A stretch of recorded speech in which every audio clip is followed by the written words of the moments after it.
Welcome to the Configure Price Quote Podcast. My name is Frank Sohn and I'm the founder of CPQ Consulting. This podcast is 100% focused on Configure Price Quote, also known as CPQ, and will provide you useful insights into this topic.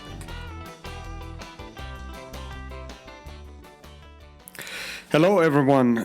Despite my promise from last week, I had another rescheduling for CPQ podcast episode, so you have to bear with me for another solo episode here. What I want to talk about today then is AI, artificial intelligence in CPQ. What's the hype? What's reality right now? And I thought I'd talk a little bit about that. Right now, we've mentioned it many times right now over the last 2.5 years. What I have to mention right at the start is I am not an artificial intelligence specialist, but I'm focused on CPQ, have been focused on that for almost 30 years. And I can provide you some insights on how the two go together, right? So, and I will talk quite a bit about this in this episode today.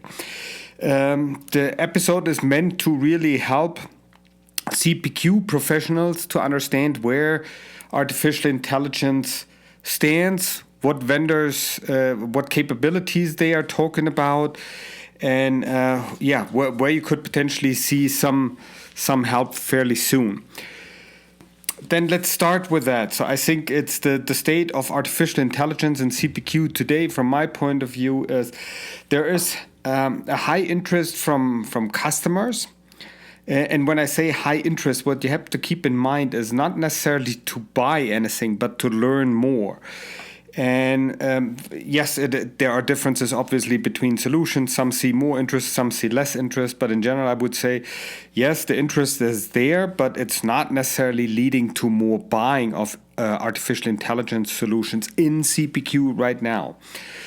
Then it's also, to me in general anyway, it seems like analysts and vendors themselves are more excited about this than customers.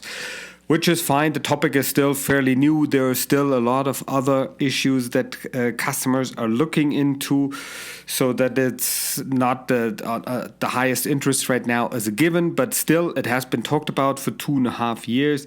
And I see increased interest with certain customer groups, mostly larger firms, but for the smaller ones, it's not that strong. It always depends who you talk to, which region you're talking to, what industry you're talking to, and so on. But in general, I would say the interest is not as strong as it's very often mentioned, right? So from my point of view, the whole artificial intelligence boom in CPQ is still early. But the potential is big. I think what we will see here is that over time, more and more AI capabilities will go into CPQ solutions, and I will mention a ton of what's available right now here in a minute. And I think it's worth the investment of time. At the same time, it's, from my point of view, again, not the most important topic right now, even though it's probably the most hotly discussed topic at this time. Okay, good. So since I've set this straight right from the start, then let's move on a little bit, right? So there are a couple of general questions that I see customers are asking, right? And that is, which AI should I use? So you see that there are already tons of customer relationship management and enterprise resource planning systems in the world. They have their own artificial intelligence system, right? So Salesforce has their AI, for example. SAP has their AI. Microsoft has the Copilot. You have open source large language models like Meta and so on available, and a ton of others, right? So the question then is, okay, do you want to use a different artificial intelligence model for each and every purpose, or you want to use one? So that's a question. I don't have the answer for that right now. I just think when somebody is looking at this point, that's something you have to keep in mind. What do you want to use longer term? And the next question is typically, is AI worth it at this time? because you see, most of the CPQ vendors do something in regard to AI. When you probably just think back for the last 12 months, you've probably read a number of announcements from vendor, what they do, what they want to do, what they're planning to release.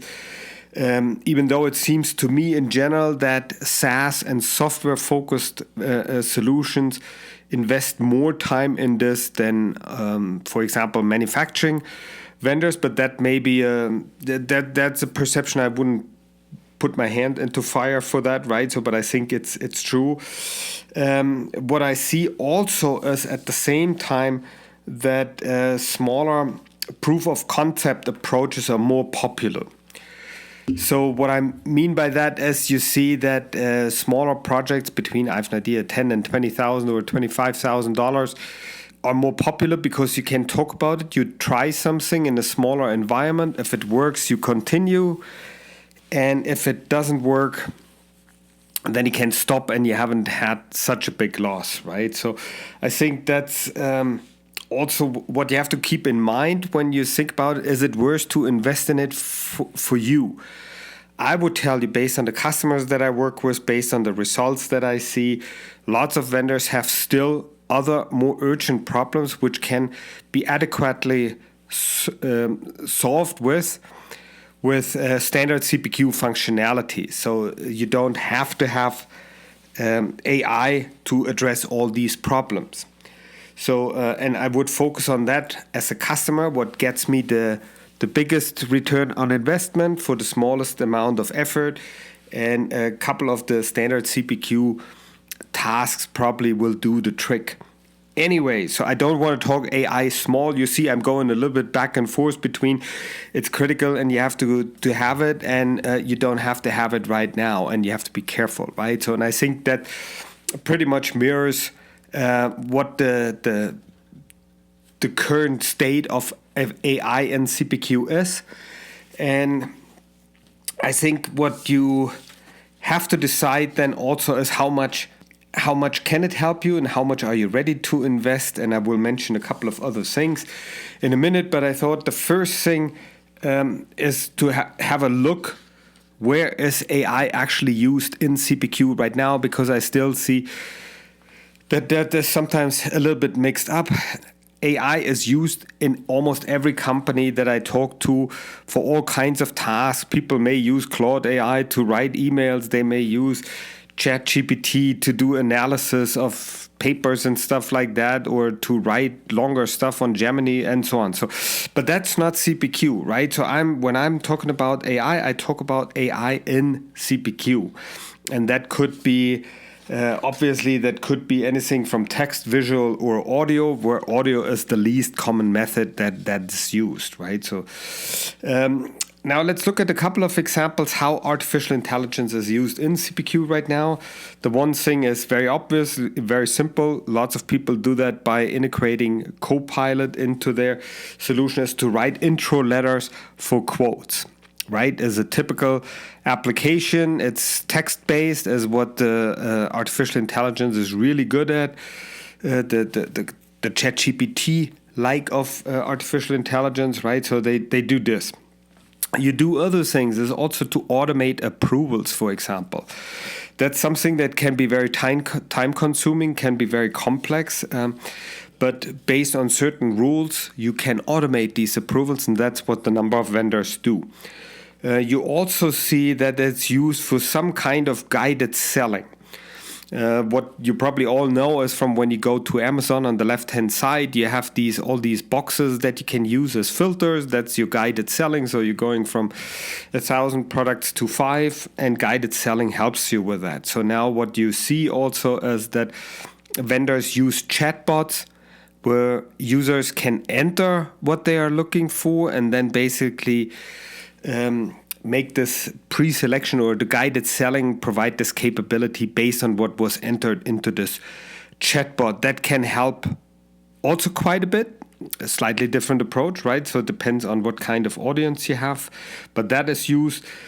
You also see that AI is used to suggest responses to customer feedback about quotes and proposals. So when you get this response, you can react like this to that, or you can involve that. You can potentially offer replacement products which are no longer valid, and so on, right? So there is something for that. Then you also hear a lot of talk about agentic AI. Or agent force, or whatever you want to call it. The idea is you have basically a database. On top of the database sits an agent that's executing certain tasks. So what I see, especially with CPQ vendors, is a popular example as a sales rep gets an email from a customer. They are looking for a certain product. They are scanning the content of this email and see if they can find feature values based on what's mentioned in the email. Then go to the configuration engine and put in the features and feature values. Once that configuration is made, then it is put into an email, and then again you're drafting a personalized email to whoever sent you this request.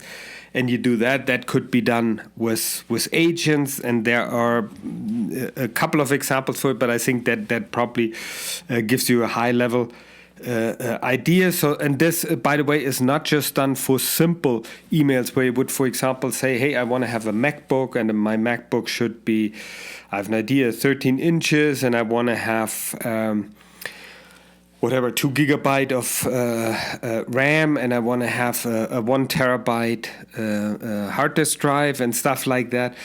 That's even done for very large configurations. So I see that's been done right now for companies that even have hundreds of pages where they have a request for proposal. And within these hundreds of pages, there are configuration information hidden, right? So today, then a person would go there, manually evaluate the document, and then based on what they understood, and these are probably multiple teams who check different sections of this document, and they would put this together manually. So for these kind of configurations, the AI that's used in CPQ is not obviously 100% perfect just yet. I think the best that I know of is probably around 70% where something is developed manually. But you can go through it, you save some time, and you make the quoting process faster. So instead of waiting, I have an idea, 2 months for a result in order to read this big document, to make a proposal based on what you read and understood, and turn this around, you can dramatically reduce the time you quote, but it will not be minutes. It is still, I have an idea, a week or 2, but you still have a considerable saving. So that's where it's used. So it's not just for small configurations, even for large ones and fairly large ones.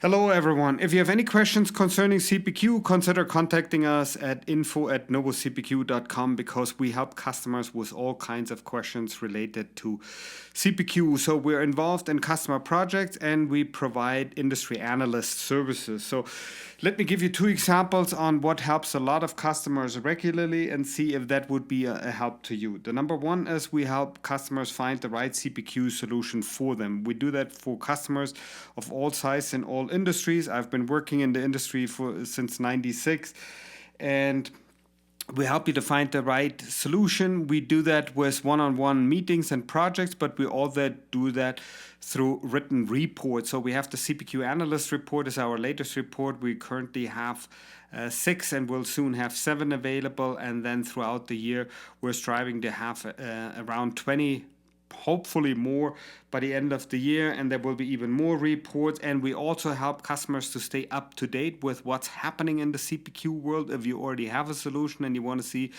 what's new, we have a subscription that offers a number of hours and a monthly newsletter that shows what's happening in the CPQ space. It's our CPQ Circle subscription. If you have any questions about this, send us an email at info@novocpq.com.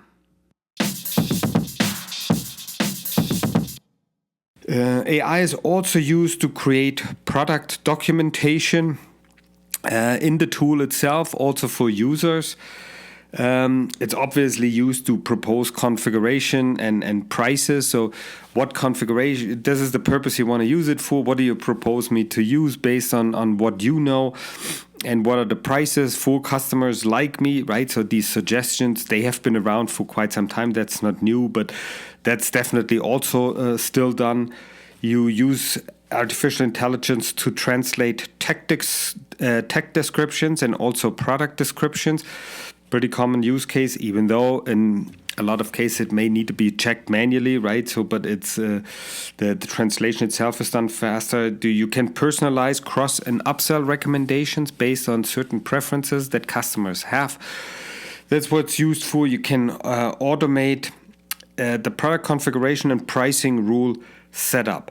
Now, this is, I would say, at least from an administrative point, the holy grail of artificial intelligence in CPQ, because that's one of the challenges right now. You have mostly highly educated administrators who know the tool, but who are not business people and don't know necessarily all the business rules behind the product, how you want to sell it, what you have to consider, and so on. So you have to have the communication between these two. If you could have a tool that allows you to set up complex rules by someone who knows the product, that would be a considerable difference maker, right? So this is really important. A couple of companies have mentioned that they work on this for quite a while.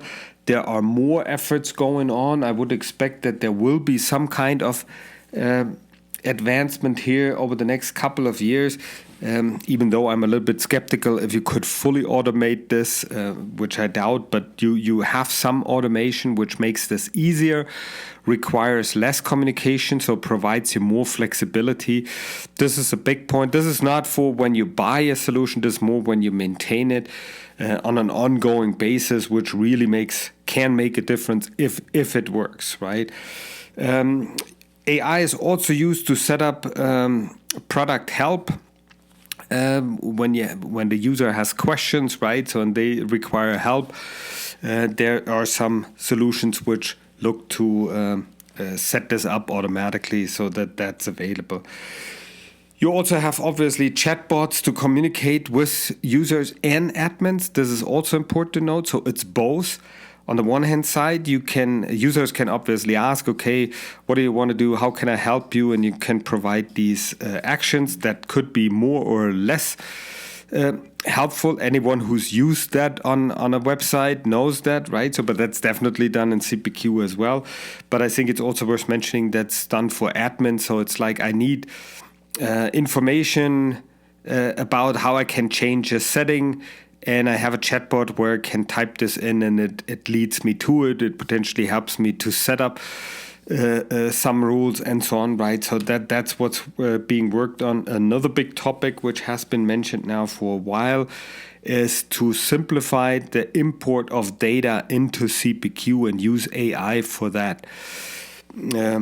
That's something, especially when you start a new CPQ solution or you change from an existing one to a new one and you have to transport that data, then it makes sense to ask if a vendor can offer anything in that regard, because it can make a difference, right? Another topic which has been mentioned, I have not seen it in production yet anywhere, to be honest, right? So, but the automated testing, because if you have lots of configurable products, they have lots of complex rules. Every time you change something, yes, you have the script and you can run a number of scripts automatically, or you have set them up and you just add to the script. Still, AI could help you to test more and to do that automatically. So that's something that folks have mentioned that they are working on. And then we also have the prediction of customer wishes, right? So with auto suggestions based on historical data, what is the customer most likely to ask for right now? And you can propose it to them and you can look at all the data that's underlying that information, right? So what kind of customer is it? What revenue do they have with you? What geographical area are they from? What industry do they belong to? And so on, right? So I think these were the number of AIs in CPQ that I see at this time. There's always something more, so I'm not saying this is the complete list, but this is what I would say has been discussed now for quite a while. Now, this is all nice and well, right? So, but as I said, I think this is on top of what CPQ offers. Anyway, you could add these functionalities, and then you have to look a little bit also if you look at CPQ or pricing and CPQ solutions, because pricing solutions have had machine learning in their solutions for a long time, right? So you have to see what's really new and what is really beneficial for you, right? So because if you have to pay the fees, you have to see the benefits, and that only makes sense when you can really prove at the end that it made a difference, right? So why else would you buy it? A couple of challenges that you have to keep in mind when you're looking for a artificial intelligence solution in CPQ in general. As you all know, because you probably heard it 100 times now, so these artificial intelligence large language models do hallucinate. So they make up stuff that is not true, and that is also something that's desired in a lot of cases, right? So it's not an error all by itself, but they have hallucinations. They are valuable, but for business purposes, you don't want to hallucinate. You don't want to make up stuff, right? So it has to be something where a contract has been written, so it has to be rock solid. That's important. I see that a couple of vendors are now looking at neurosymbolic AI to address this, so to reduce the number of hallucinations and so on. So that's something that's worth exploring, right? So how that can be done, what a vendor that you are interested in is doing in order to do that. A second concern that I often hear from customers is this black box behavior, right? So what that means from my point of view is you have an artificial intelligence logic. However you came up with it, it's just a result, but you're not explaining why you got there. So it's also not easily understandable for a user why they should listen to it. So, for example, in a quoting scenario, the sales rep is offering a price, and the AI says, no, this is not the right price. You should offer this price. But there is no explanation on why this price should be offered, right? In this case, it reduces the acceptance from the sales reps. That's the first thing. It may also reduce the acceptance of other users, right? Not just the sales rep user, could also be an online user who sees it, and without any explanation, they're just not accepting what's suggested. So this one, I think, is definitely something to keep in mind. I know that a number of vendors work to make this more transparent, why decisions were made, explain it, especially make it so that users understand and accept it with the fewest, with the least amount of information on a UI, right? So I don't want to pop up a two-page explanation why something works the way it works. It has to be very simple. That is obviously very hard to do. So far, I see that a number of vendors still struggle with that, and that's also important, I would say. If you're looking to add AI to CPQ in your solution, you have to see how that is addressed in that solution, right? And the third one is something, again, you probably have heard 100 times, but I want to mention it here in order to be complete, and that is data security. So I think there are some ways on how the company data can be used with AI, and it's still secure. But then you have to explain that, and that is not just an explanation of like an ISO 27001. There's also a number of other things where especially company-sensitive data has to be protected before it is used. And you also have to be obviously very clear who's using this data, for what purpose. Do they really need that? Where is that stored? Who is doing what with it, right? So these are the biggest concerns that I hear. But I think it is still a very early stage of this whole artificial intelligence in CPQ solutions. I think there will be much more than what I have mentioned so far. All these single capabilities may not make a super important difference at this time, but I think all together and over time it will change the solutions quite a bit.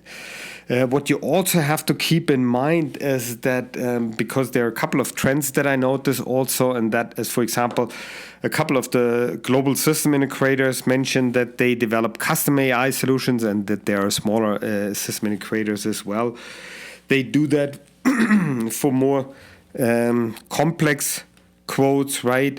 And that's like the example I mentioned earlier, where you have like 100 pages or 50 pages, and you have to analyze the document to really see what product or service do they want, what does it mean, how would you configure that in your CPQ solution, and so on. So these developments will continue, and I would expect they are getting even more in the coming years, right? So what I also see is CPQ vendors in general hire more employees with AI skills.